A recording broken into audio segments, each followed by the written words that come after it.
Hello everyone, welcome to another exciting episode of Dayspring Discussions. I'm your host, Sean McGahee, and this is the show where we talk about movies, TV, sci-fi, fantasy.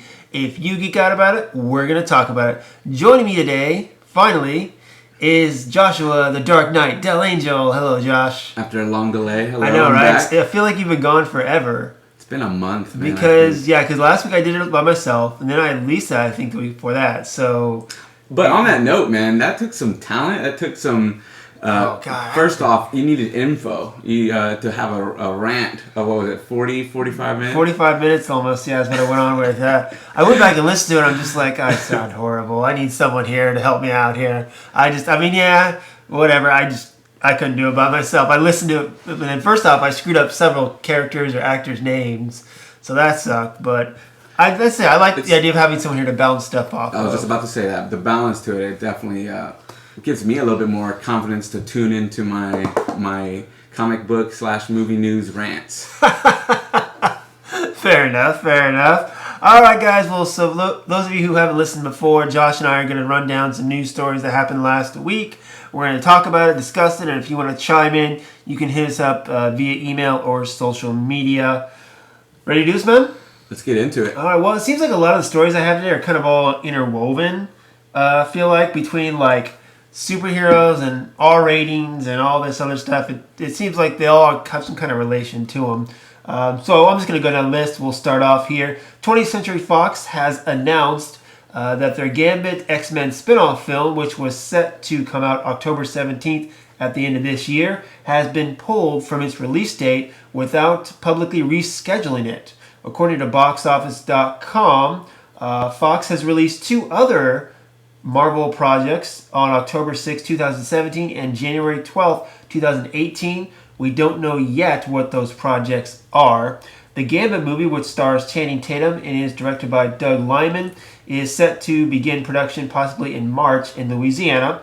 Liman is said to be in final negotiations for the film, and it is also said to star Spectre Leah Sedux, who has been set to play Gambit's love interest, Belladonna.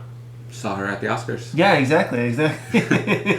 Other than that, first off, what do you think these two movies are they announced? I mean, they're obviously X-Men related because they're 20th Century Fox, but do you think they're X-Force? Do you think it's something else? I want to think it's X-Force. Because I think they've already announced a Deadpool sequel and a release date for that, if I remember correctly. So it's not Deadpool 2. What I think is possibly October 6, 2017. That'll end up being the actual Gambit release date. Mm-hmm. Although if they start filming in March, October seems a little too soon as well. So I don't know. I think one of these is going to be X-Force. Dude, that'd be epic if it's X-Force. I mean, they kind of hinted at it already, right?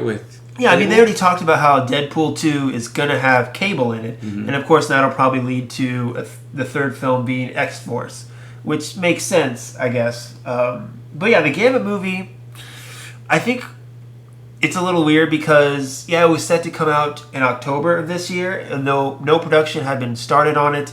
And it wasn't until last week till they actually pulled the release date. I feel like it's February? Now it's March, actually. I'm like, don't you think they would have pulled it a little sooner from its release date if they hadn't even started anything by March?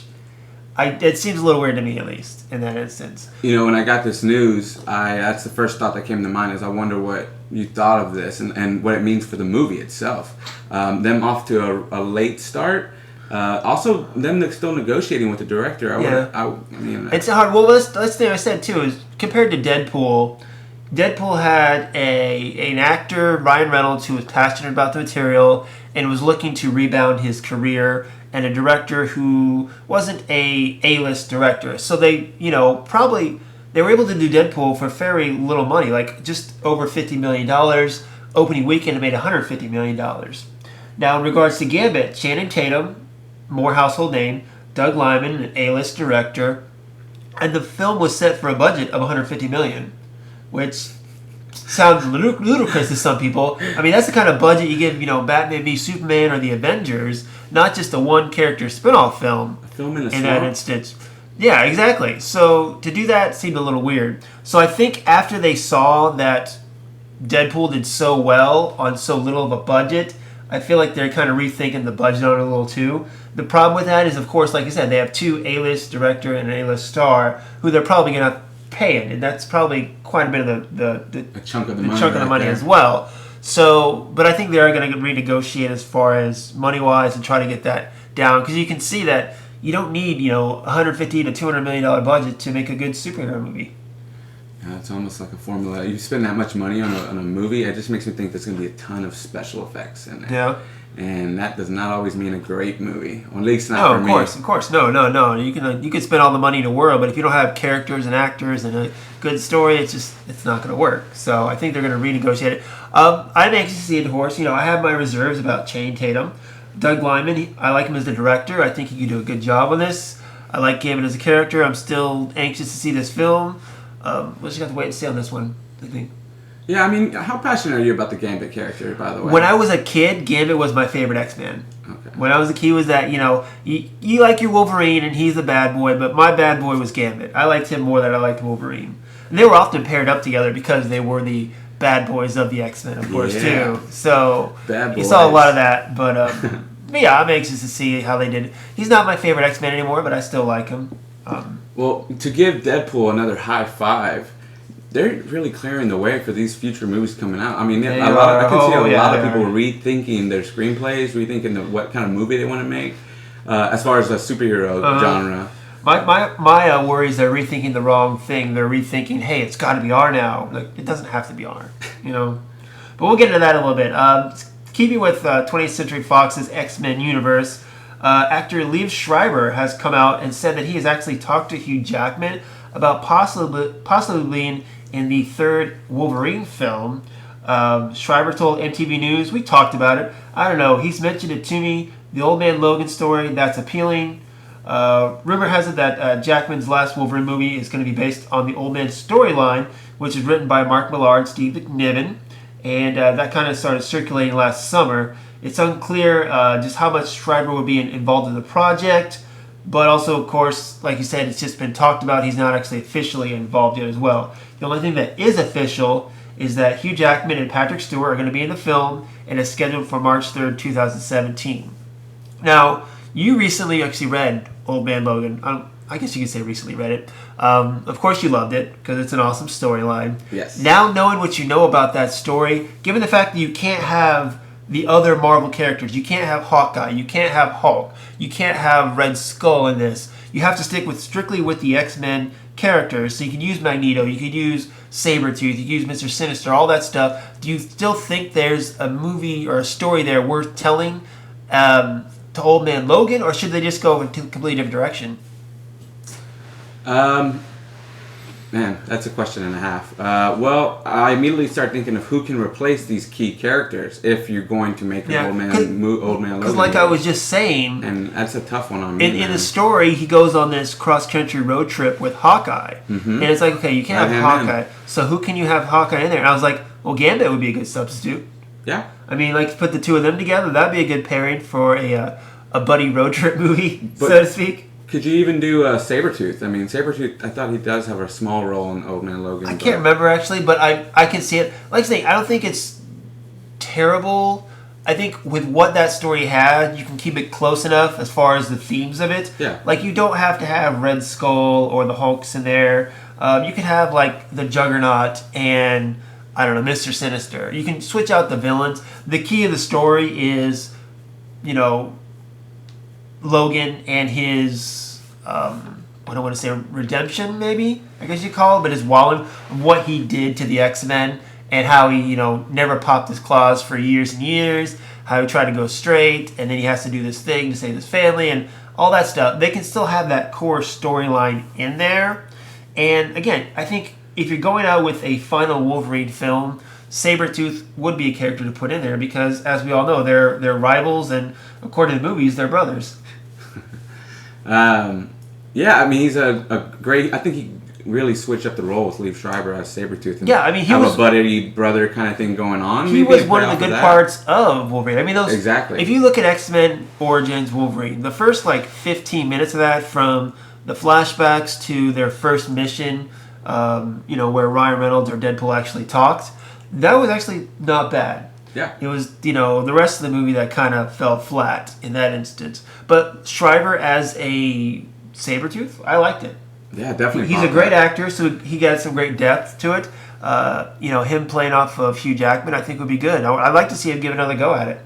Definitely, I would too. I would have to agree. And it looks like Jackman, he's the one who's talking to Shriver about it, so it seems like he wants to give it another go as well. My next question for you is, considering that story, is that something? I mean, Wolverine is a very passive type character in that show. I mean, in that storyline.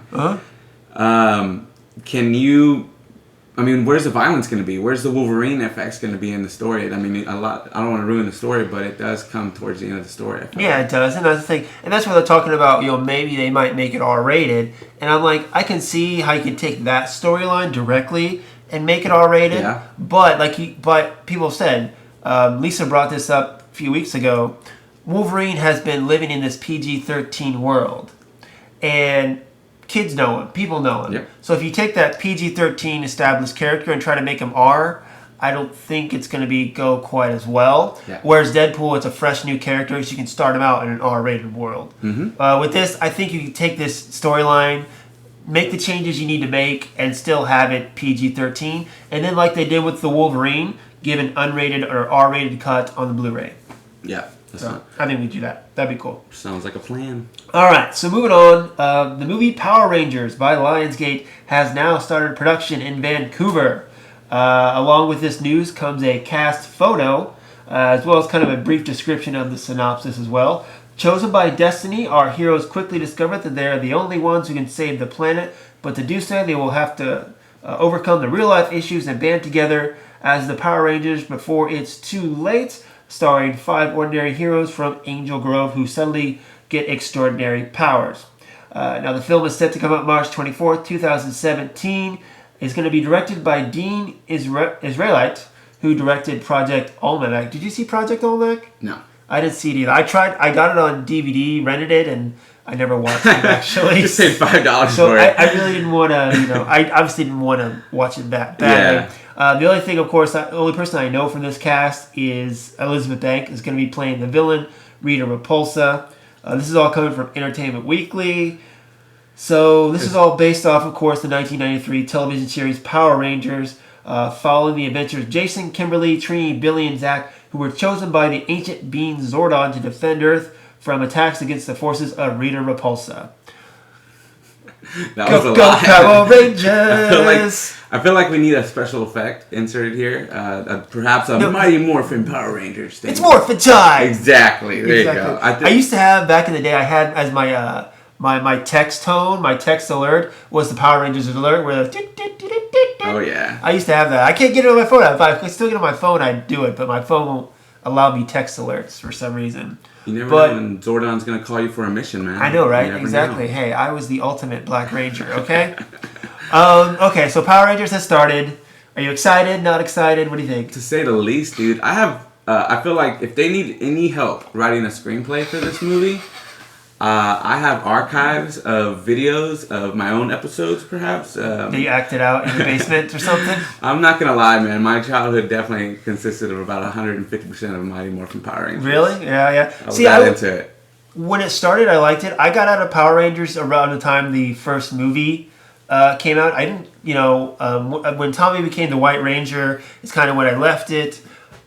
So the first movie I didn't see in theaters, but I watched it later on video, and I was like, it's pretty good, for Power Rangers. The greatest Power Ranger movie ever. Yeah, out of the two, yes, I would say yes, it is the greatest one. But it was, it was fun. It was entertaining. There's a lot of mythology there. They just restarted a comic book actually, which I'm interested to see. I think if they take a serious take on this film, it could be something pretty interesting in the lines of I don't know, just something, really good science fiction story, I think, if they do it right. Of course, the main thing of it is, of course, you got your giant robots facing off, you get your giant monsters, kind of in a Voltron, Pacific Rim kind of way. I always thought Power Rangers was a mix between Voltron and Ninja Turtles, really. Because you had them fighting, ninja style or, martial artists, and then, of course, they had to hop in the robots to fight the big monsters. And it was a mixture of and it was fun. I went back... God, a year or two ago because they had them on Netflix. Yeah. And I watched a couple episodes. I watched the Green Ranger introduction. I did the same thing because the Green Ranger is the best one. And it's a 2-part episode too. I was like, it was more than that. Actually, it was like 4 parts. Oh yeah, actually. yeah, I think 4 parts. Yeah. I got to part 3, and I was just like, this is stupid. So you gotta see when he turns good, man. It's not rewatchable, but I'm still was a fan of those first 2 seasons, so I'm anxious to see what they'll do with it. Of course, we'll see what the first trailer comes out, but you're more excited, I think, than I am about it. I am, man, and I agree with you. If they take a dark take on this, it could really be successful, in my opinion, especially with everything with Deadpool. Not to give them another high five, but if they could, there's a unique window, in my opinion, where let's make this the teenagers' generational show here. You could do something like that. Let's make it their cult classic movie if we could. And so that would be, in my opinion, a balance of it being dark but fun, energetic. Still, dominantly they're relating to teenagers. They're trying to. Did you see that fan film that they did? Yes. Yeah. That was awesome. That was awesome. It was a darker take than what I think they should do, but they definitely got people, excited, I think. Yeah, I think, especially with today's kids nowadays, the ante's gone up, I guess. They're more into hardcore, violent type stuff. Yeah. Which is sad, man.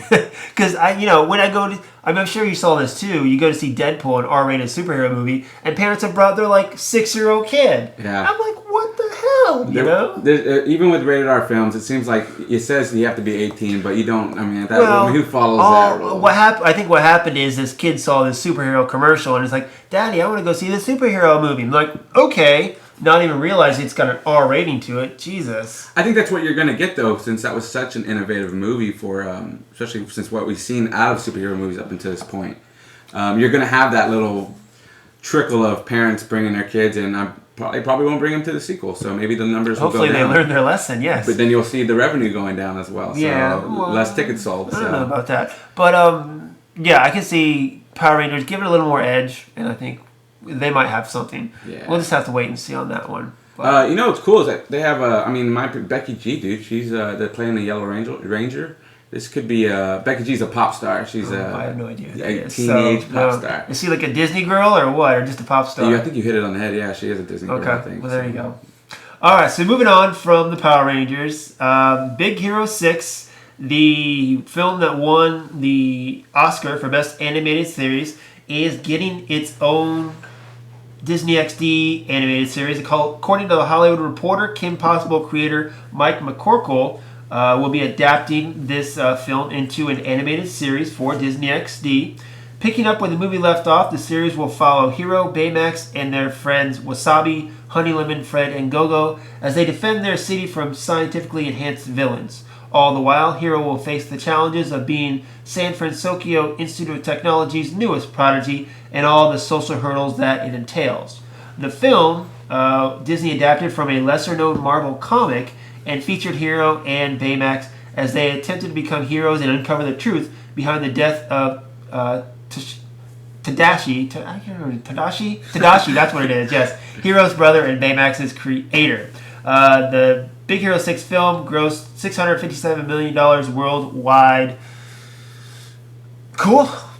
That's all I gotta say. I didn't know it was a comic book, to be honest with you. I didn't know it was based off of... Yeah, I never read the original. I've seen them, but I've never read the original ones. It'd be a cool read. Who was that? Pixar, right?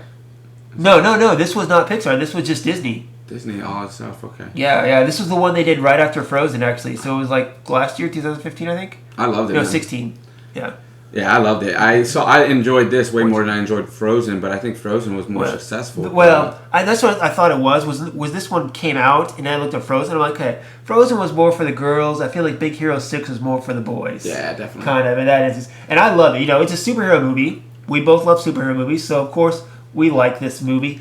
I was looking more forward to a direct movie sequel than an animated series. So for me, it's going to depend on how well they do the animated series. Yeah. I bet that was... I've said for a long time, I think comic books are better served in a television series format. Yeah. Just because you can draw out, get more character development, and not try to rush everything. Of course, I use Daredevil as an example. Everything they did in that Daredevil season 1, they tried to do in a 2-hour movie, and it worked much better in a 13-episode arc as opposed to a 2-hour film. Yeah. So for this, I like Big Hero 6. I'm excited to see more from these characters. And, it's Disney, so I'm sure they'll try to do a good job with it. Oh, I think they will with the TV series. I'm anxious to see the story, the continued mythology behind this storyline. Yeah, they're a superhero team, so they can, just go on superhero adventures like every other superhero team, right? Yeah. Cool. All right, so moving on. This one we might go on for a little bit about. I gotta prep myself. Hold on. Breathe. Okay. The first full-length trailer for Ghostbusters, directed by Paul Fegus, has come out. Of course, by Sony Pictures, and stars Kristen Wiig, Kate McKinnon, Melissa McCarthy, and Leslie Jones, and reestablishes the Ghostbusters for this new generation. Opening July 15th, the film also stars Chris Hemsworth, who had a small cameo in the film, and Andy Garcia, as well as cameos are going to be made by the franchise veterans Dan Aykroyd, Bill Murray, Ernie Hudson, and Sigourney Weaver. I'm going to start this off. You don't mind? Let me just go for it, okay? I never really considered myself a big Ghostbusters person. Being a child of the 80s, I dressed up for Ghostbusters Halloween one year. I had the toys. I saw the movies. I liked the movies. I watched the real Ghostbusters. I even watched the Filmation Ghostbusters, which I bet you don't even know what I'm talking about when I say that.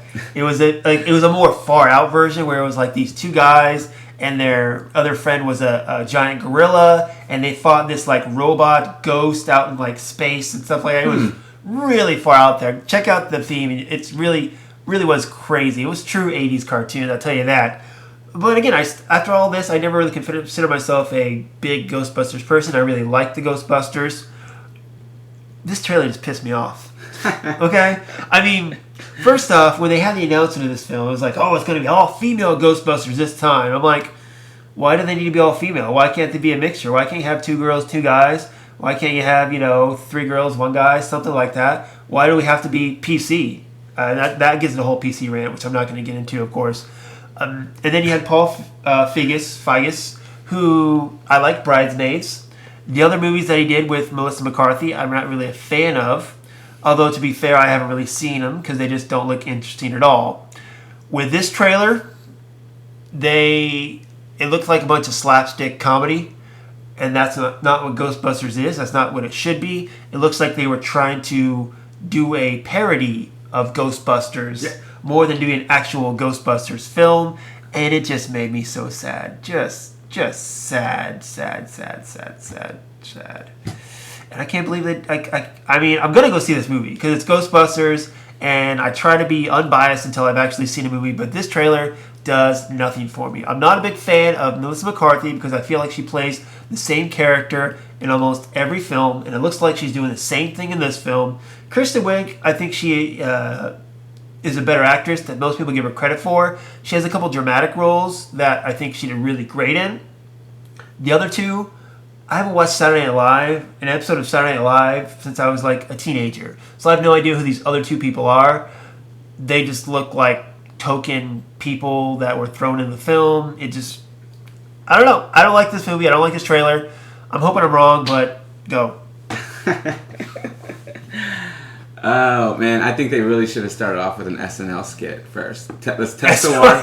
Let's do an SNL skit with these ladies in it, because the majority of them are from SNL. Yes, they are. Let's test the waters. Let's see what fans think of this version of the Ghostbusters. If that SNL episode tanked, or that skit tanked and I didn't get a good reception, you don't make a movie like this. But yeah, man, this is kind of a little depressing as far as the trailer. The only thing I liked in the trailer was it had Slimer in it, But then I feel like they're going to misuse that as well. It's going to be a lot of cameos. It's going to be they're going to use every opportunity to point you back and let you think of the old original Ghostbusters. Well, so hopefully while you're watching this movie, you're thinking, well, this isn't too bad because it's got a lot of cameos, or it's got a lot of... That's what I didn't get about the trailer, too, because in the trailer it said, 30 years ago, these guys saved New York. And I'm just like, I thought this was a reboot that had nothing to do with the original one. Is it a sequel or is it a reboot? I'm like, this, because it makes it seem like most of the trailer makes it seem like it is a fresh reboot. There were no other Ghostbusters before these 4 ladies. But in the trailer, it says 30 years ago. And I'm like, wait, is that just in there for us to know that it's Ghostbusters or what? You gotta make the relation, I guess, to us fans. Yeah. And then there was that one part of the trailer where there was, on a subway wall or whatever, there was the Ghostbuster symbol, which was sprayed. And I'm like, okay, is that playing off of people want the Ghostbusters to come back because there were Ghostbusters previously? Or is this just taken in context as they're supporters of the new Ghostbusters? I don't know. I think I would feel more comfortable with the film if it was really attached to the previous films, as if Bill Murray came back to play Venkman and Ernie Hudson came back to play what's his name? I can't remember his character's name. Dan Aykroyd was Ray, Bill Murray was Venkman, Harold Ramis was Egon, Ernie Hudson was... Gosh dang it. Okay, now I gotta get this. Don't tell me. Ray, Egon, Venkman, and... What is his name? Don't tell me. I'm gonna do this. We're gonna hit until we get this right, guys. Okay, we're gonna get this right. So Venkman, Ray, Egon, and what's his name? Ray. It's not Ray. What is it? Somebody help me out. Somebody send me some good vibes or something. Josh, you're looking it up, right? I am. I'm gonna get it before you. I'm gonna get it before you get to it. It's gonna be. Oh, this is so bad. I forget the black guy's name. Damn it. It is. It's loading. Oh, dang it! No. Ray. Oh gosh, I think I might give up on this one. And I didn't even know Sigourney Weaver's character is Dana. So what is it? It's Winston. Winston! Dang it! Come on! Dang it, Sean, you're better than that. I would have thought Castaway. Oh, that's Wilson. No, man, yeah, Winston. I'm so disappointed in myself. Okay, my Ghostbuster credibility is now taken away. I can no longer say anything about this stupid trailer. I revoked my Ghostbuster T-shirt, and I must now give it away to somebody else who is worthy. Maybe that's what they'll do in this film. Is you'll get Venkman and Egon, not Egon, I guess not anymore, but Venkman and everybody else passing the torch along to the ladies. So maybe you'll get something like that. Well, no, it's because these guys aren't going to play their original characters. They've already said that. Really? Yeah, I know. Oh, that's what I'm saying. Sucks. That's what I'm saying. Okay, we're done talking about this. We're done. Okay. All right. So moving on. With all the success of Deadpool and this all R rating trend that is going around, Disney chairman Bob Iger went to the board and made it clear that the Marvel Studios films have no intention of ever making an R-rated film, as he told IndieWire. So far, all 12 Marvel Studio films, which are dubbed the Marvel Cinematic Universe, have been PG-13 and will continue to be so as of right now. However, X-Men franchise producer Simon Kinberg theorized that their X-Force film could possibly be rated R, as well as maybe the third Wolverine film. And then, of course, you have the extended home edition of Batman v Superman Dawn of Justice, which Zack Snyder already said will have an R rating to it. But we're going to talk about that Batman v Superman here in a few minutes. But as far as what Bob Iger said about keeping the Marvel Studio films PG-13, I think it's a smart move. Yeah, you need something to separate themselves, right? Because the Warner Brothers seems they're doing a lot more hard edge, more darker characters with their films. Mm-hmm. Man of Steel, again, aside from my many issues with it, it's not a kids movie. It's not a family friendly movie. I don't think. Yeah, there's no vibe of that at all. For the most part, most of the Marvel Studio films are family friendly. Something you can take to the whole family to. Everybody's going to get something out of it. Just like Disney films. Most Disney films, like Zootopia, there's something for everyone. There's something for adults. There's something for kids.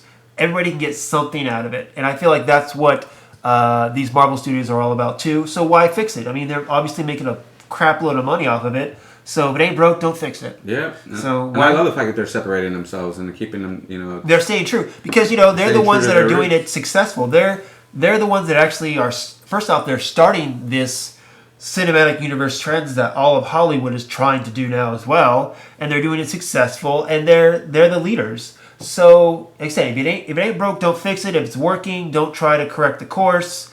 and they're not listening to what everyone else is. Kevin Feige, Marvel Studio, head, he's got the next 5, 6, 7 years planned out of Marvel films. So that's what he's doing. That's his course, and he's not going to listen to all these side stories about R ratings and becoming popular. He's going to stay his course because guess what? It's been working for him, so he might as well. But with this last Avengers 2 movie, just on that topic still, I feel like corporate got into that movie way too much. Did. You can talk to Joss Whedon. They stuck their fingers in that movie, and if there's any warning I can give the Marvels, let your directors make the movie, let your producers, let everybody use their imagination to the fullest, man.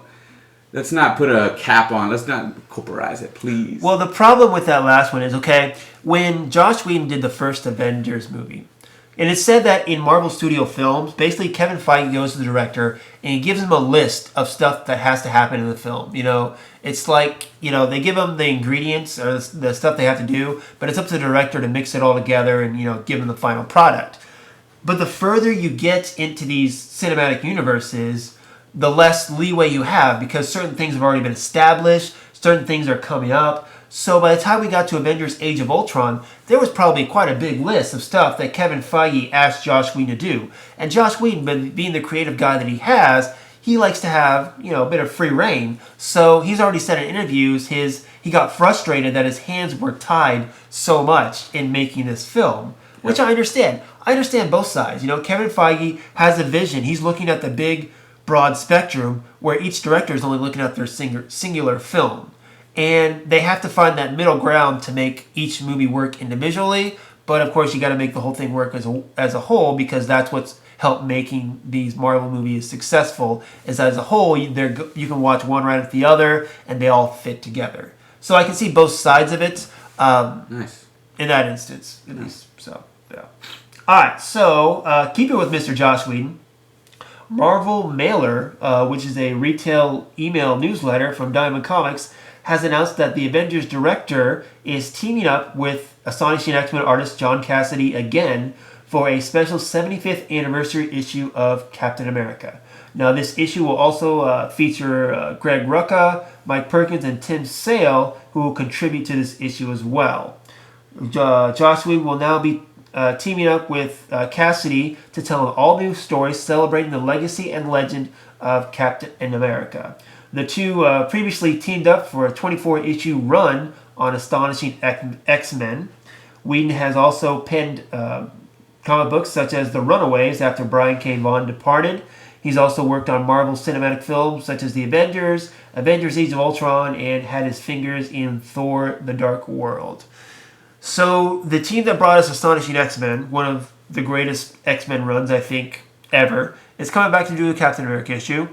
And I'm excited about it. I'm excited about anything Joss Whedon does, honestly. Yeah. People know I'm a big Joss Whedon fan. Buffy, Angel, Firefly, X-Men, Avengers. He's just awesome, in my opinion. I think I respect him almost more than I respect George Lucas. Whoa. In some ways, exactly. Disney might shut us down now if we say something like that.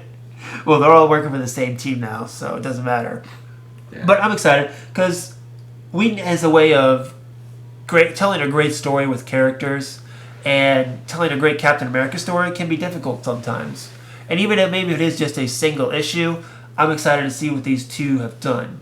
Now, I'm anxious for what you're thinking because you haven't finished the Astonishing X-Men run yet. You're halfway through it. There's some stuff in the X-Men universe that happens in between, so I'm having you read that, and then you'll come back to the Astonishing X-Men. So just based off those two graphic novels I gave you of Astonishing X-Men, do you like the way those two work together? Do you like the way Joss Whedon writes? I mean, what do you think? I agree. I like the way he writes. I like the way he sets the story. But what comes to mind is the depth that he puts to these characters, and I can really see the depth, the difference between his writing and other writers, especially for X-Men that I've read in the past.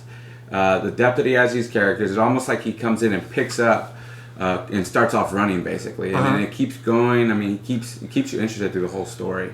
It's almost like watching a movie, on a big screen. You get I get that same feeling from each character, and he makes them each very unique and interesting, I think.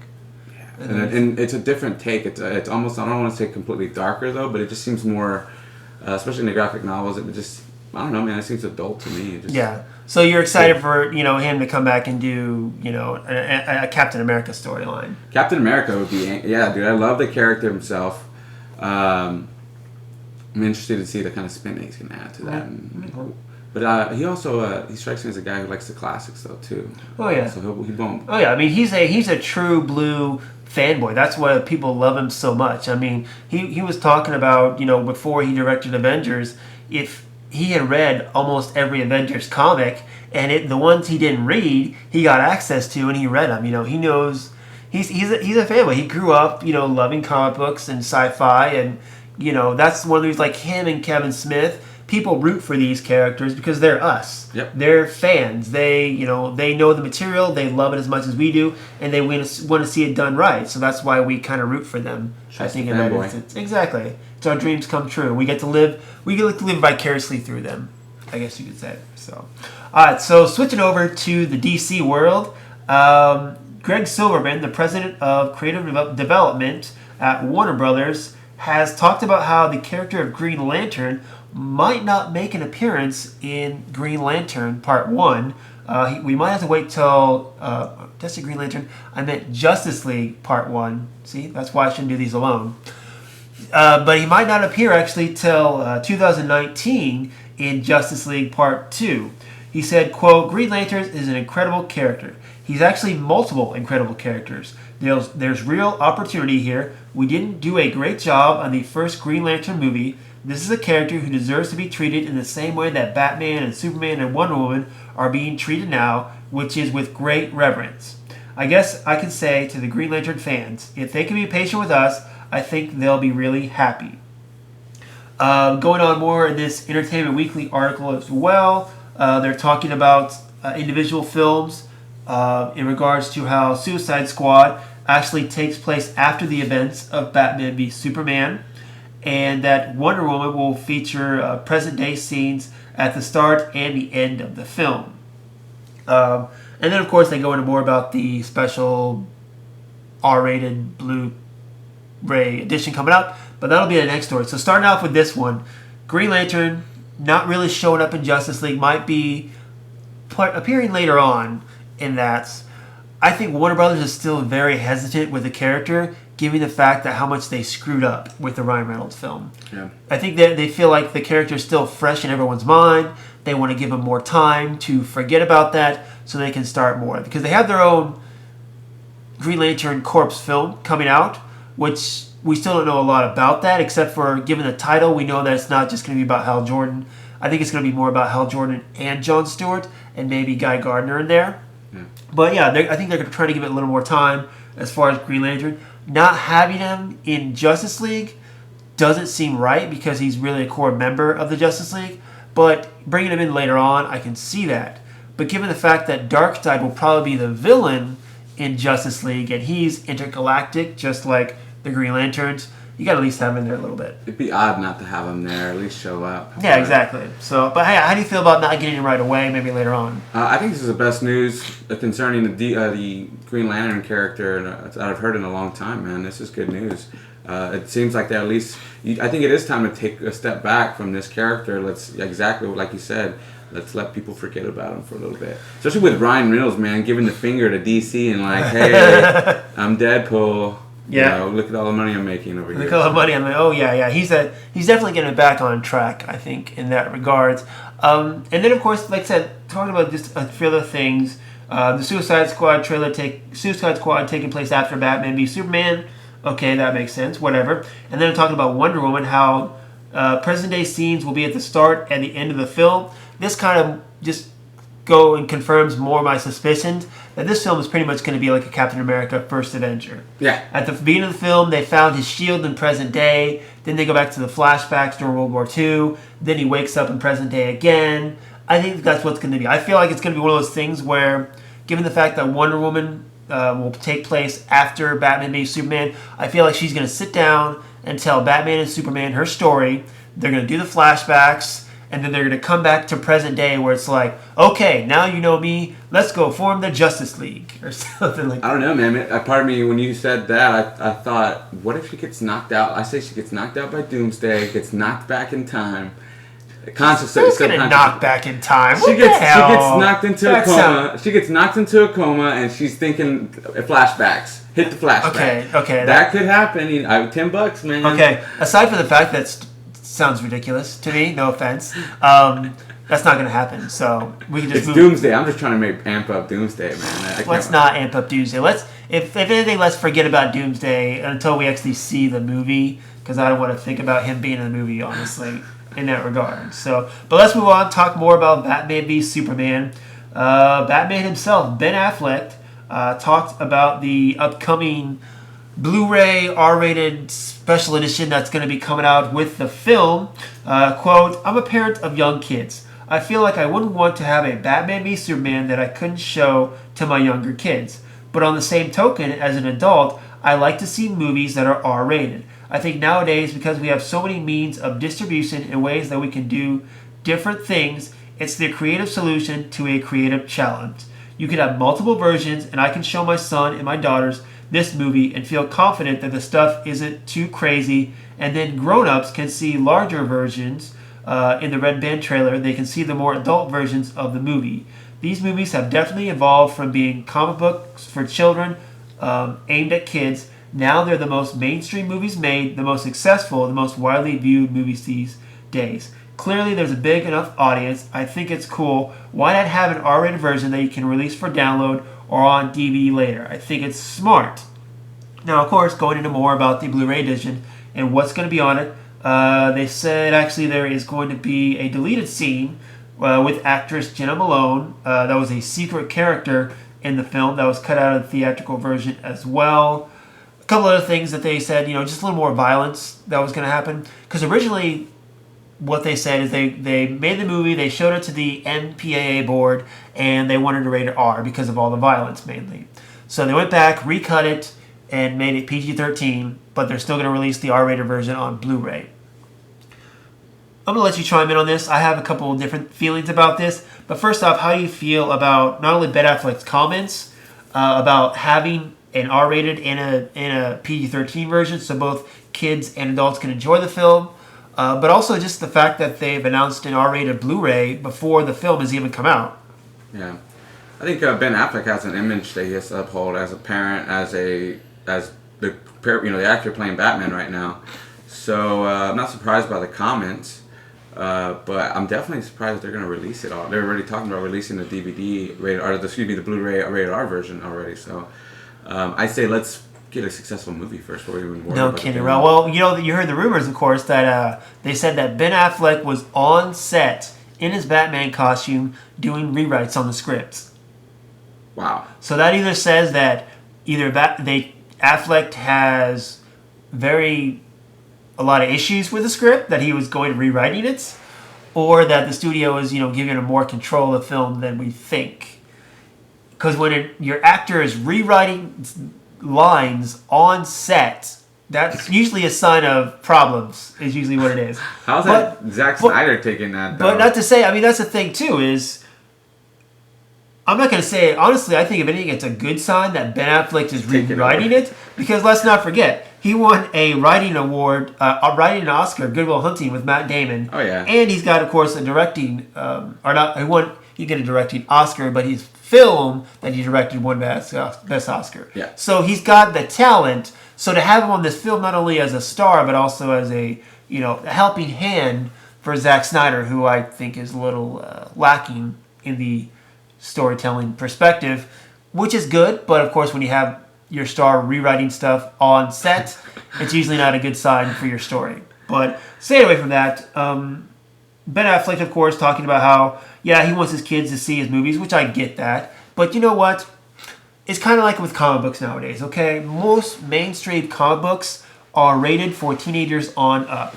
And then you have the comics that are for the kids, okay? You do. For instance, Nora, of course, she likes her superheroes now, which I think is awesome.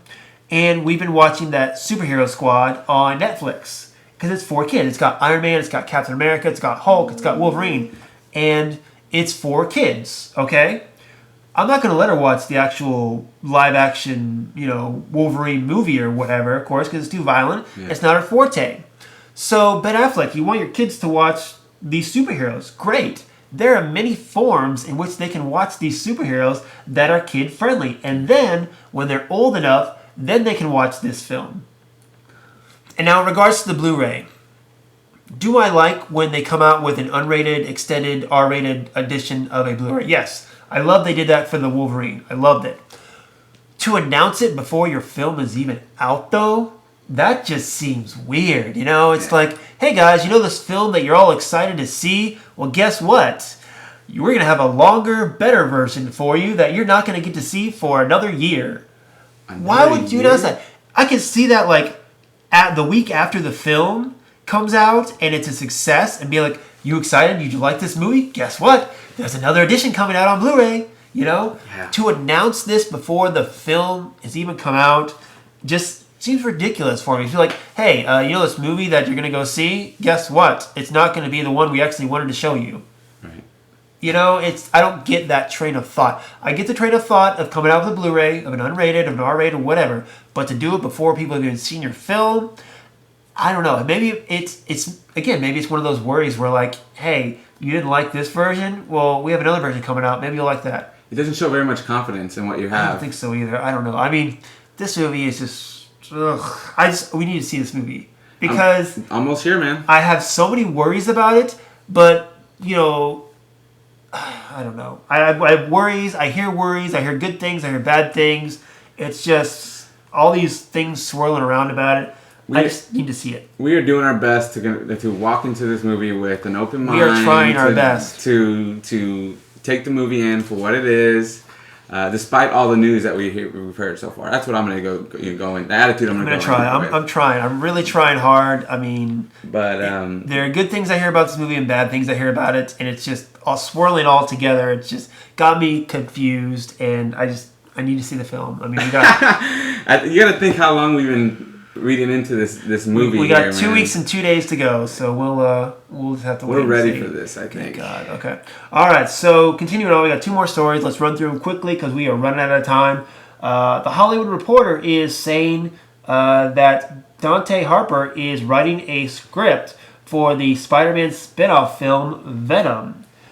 This is actually said to have no relation in regards to the Spider-Man film, which is going to star Tom Holland, and the character is going to debut in Captain America Civil War, which is coming out in a few weeks. In the comics, Venom was originally a Spider-Man villain and alien symbiote, which brought out the worst in our friendly neighborhood Peter Parker. He has become more than that in recent years, though, after the creature bonded with Flash Thompson, a former bully turned government agent. It is unknown at the time which version of the character will appear in the film, though it seems more likely it will be the Flash Thompson incarnation. And like I said, they said they want to keep it separate from Spider-Man. I think that's just saying they're not going to have Spider-Man in the film, I guess, in that instance. Venom, of course, one of the more popular Spider-Man characters because he's like Spider-Man, but he's evil. And the first character to incorporate or wear the alien symbiote was Eddie Brock. He was a villain, but there were times also as well that he was kind of a good guy, just a rough and tough good guy, kind of the anti-hero, so to speak.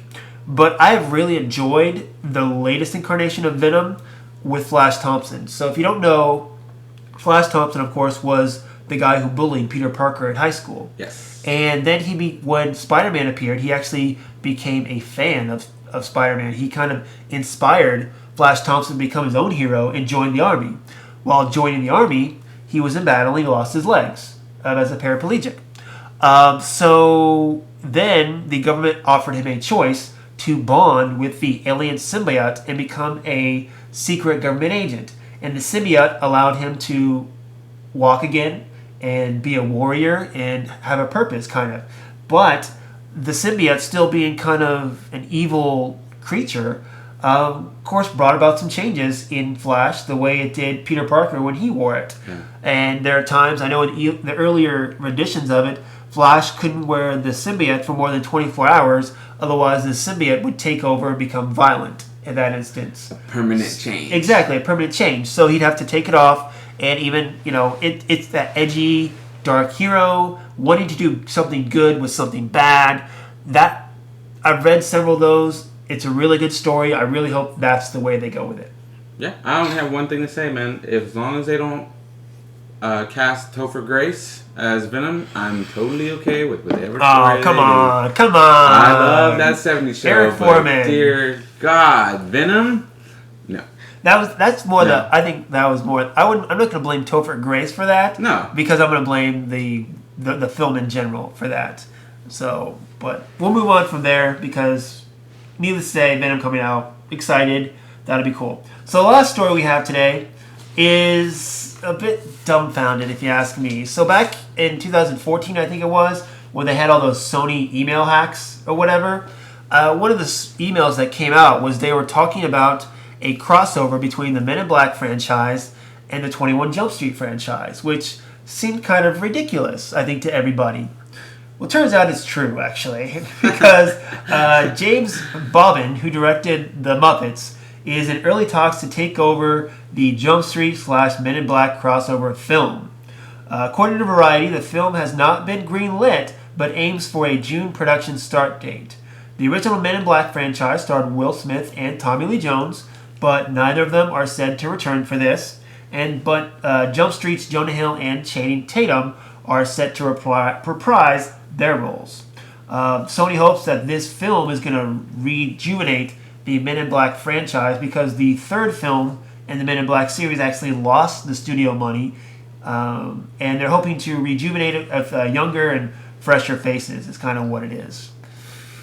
How they're going to take these two franchises and merge them is kind of the part that's got me dumbfounded because I'm not sure how you take these two franchises. Yeah, they're kind of like both buddy cop franchises, but one's on the streets, one's fighting aliens. How do you cross these two? I don't get it. You cross it with Jonah Hill, man. America's sweetheart, J-Bone. Everybody loves that, man. It's going to be... I can see it already. It'll be hilarious. Now what I would... Runs into an alien. Here's about solving a case. What about this? What if Jonah Hill and Channing Tatum's characters actually become Men in Black? Oh, wow. Like, that would be hilarious if, like... That's the way I could see it working is they're on the street doing their Jump Street thing, and they run into an alien. And then they, of course, kind of like Will Smith in the first one, they go from being cops to Men in Black. But it's like taking that 21 Jump Street humor and making it Men in Black. Yeah. Like, I can think of like, Tom Lee Jones and Will Smith. Instead, you got Jonah Hill and Channing Tatum. Instead of Rip Torn as their boss, you got Ice Cube as their boss. Yeah. And they're fighting aliens. That would actually be interesting. But taking them separately and still keeping them separate, I don't know. It just sounds kind of stupid to me. I want the Men in Black franchise to return to what it was because it was great. That first film I liked. Oh, yeah. The second film was and the third film just sucked. So in that regards, I want to see the Men in Black come back. This way I don't think would be the best way to do it. The thing I have too is, it has to do I guess with Will Smith. Because Will Smith, he had his signature films. He's got Independence Day. He's got Men in Black. He's got Bad Boys. Those are, you associate those film franchises with Will Smith. And when you don't have him in those franchises, it's just like the new Independence Day. It doesn't have Will Smith in it. I'm really not interested. Yeah. Will Smith is a brand, I guess you could say. And a Will Smith brand without Will Smith, yeah, I don't think works very well. You have to take Men in Black and totally reshape it, I think. And I don't know how you do that, but I think there's a way to do it without ruining one of your successful franchises you have going for you right now. Because 21 and 20 Jump Street were great films. I'm excited to see a 23 Jump Street. I'm not excited to see the successful franchise crossover with this unsuccessful franchise just to try to save, one. It's like, I'm going to compare it to Titanic, okay? Uh-oh. Okay? Uh-oh. The boat went down. Leo and Kate, they're in the water, and Kate's on the wooden piece or whatever to get out of the water to save her, and Jack is trying to climb on, or Leo's trying to climb on, but if he gets on, then that's just going to bring the whole thing down. So Kate stays on it, she stays safe, and Jack freezes to death. All right? You don't try to save one franchise by grabbing onto another successful franchise, okay? You're bringing them both down. Exactly. You're going to bring them both down, okay? You got to keep that successful franchise warm and on top of the water. And guess what? That one that really doesn't have a chance of being saved, you got to let go. Just let go, Just Jack. let go. Or Let go. the film phrase is never let go, but come on. She let go of him, okay? She did. His ass sunk to the bottom of the water, okay? Let's get serious about that. Okay? Well, he should have found his own damn door to float on. Is what he should have did, and that way that's what I would do if I mean in that situation. So, I think this movie is gonna need a movie on its own before it's completely. I think so revamped. too. I think so too. Yeah. All right. Well, that's it. Anything else you want to talk about? The weather, No, man. I'm actually starving. I need to eat. dude. We had pancakes. IHOP. It's International Pancake Day till 7 p.m. You go to IHOP. They get you. Everybody gets a free short stack. Oh, So wow. like I went there. I ordered just some side bacon and hash browns. Then I had some pancakes. So Interesting. that's an idea. Just saying. I have to go. All right, guys. Well, that's going to be it for us today. If you have any questions, comments, anything like that, hit us up, dayspringdiscussions@gmail.com. You can also hit us up on social media. We got our Facebook group, which is going. Twitter, dude, I've been doing the Twitter quotes. Excuse me. Twitter quotes. I've been putting quotes up every day, just like you suggested. Yes. And pretty interesting there, so I'm keep on doing that. So you guys can hit us up on Twitter, or you can hit me up on Twitter. Slim, SLYM, Dayspring12, or I'm on Instagram too. Josh, where can they bug you? Bug me on Instagram. It's I am Batman 24/7. I am Batman. All right, guys. Well, that is going to be it for us today. Until next time, what do you want to say? What's a good catchphrase to go for? Don't put me on the spot for that one, man. But What's a good sign off? I don't know. Why is a NASCAR sign off coming to mind? I don't understand that. No, I say same bat channel, same. You didn't even get that right. No. All right, guys. Until next time, same bat time, same bat channel.